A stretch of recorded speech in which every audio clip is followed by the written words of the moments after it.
Hard to believe, isn't it, that all of these men were royalty and leaders of countries in Europe, or Serbia, or Russia. Hard to believe they all went to war against one another.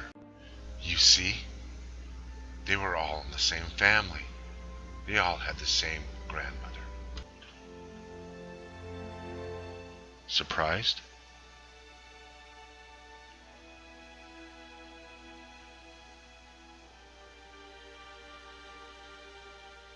How could it be that all countries would participate?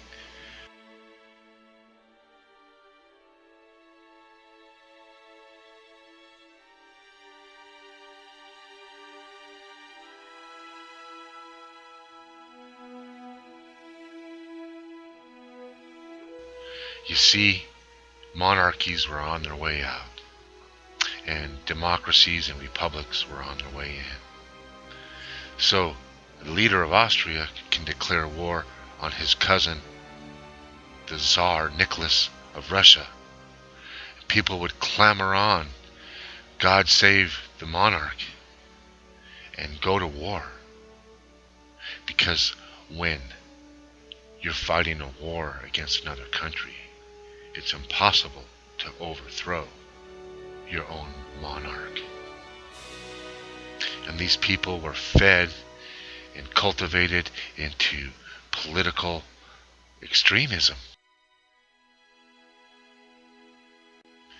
They believed the propaganda. They believed the cause. And then when Germany packed their own people into carts like rats to go off and die at the front, it makes you wonder how concerned the royalties really were for their countrymen. They were concerned about producing tanks, procuring steel, resources, oil, textiles, how to develop chemicals to kill on a massive scale. And the foxholes, the vermin, the mud, the decaying bodies, these men had absolutely no clue that they were being condemned to death. None of these men that climbed aboard these trains in any of the countries had any clue that this is how they had to die. The ones that deserted were subsequently executed.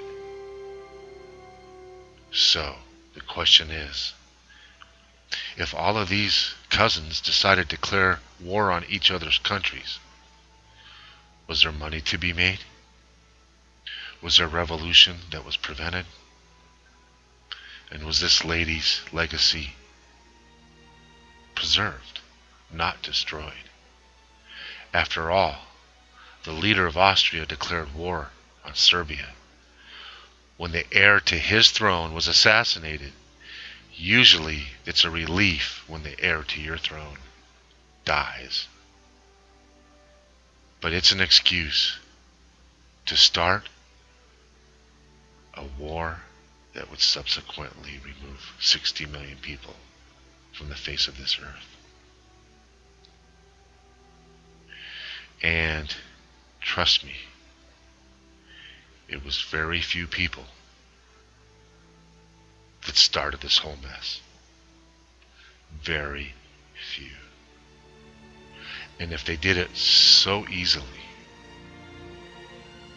how is it that we can prevent it from ever happening again? How naive would it be to assume it can't happen again?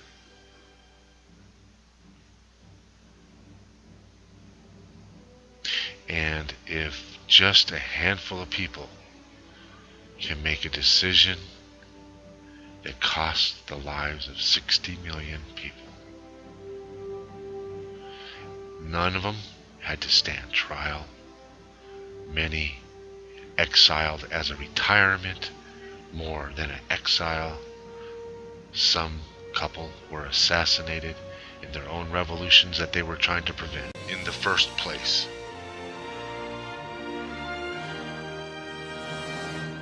Never forget, a famous person once said, A war at your front door prevents a revolution in the home.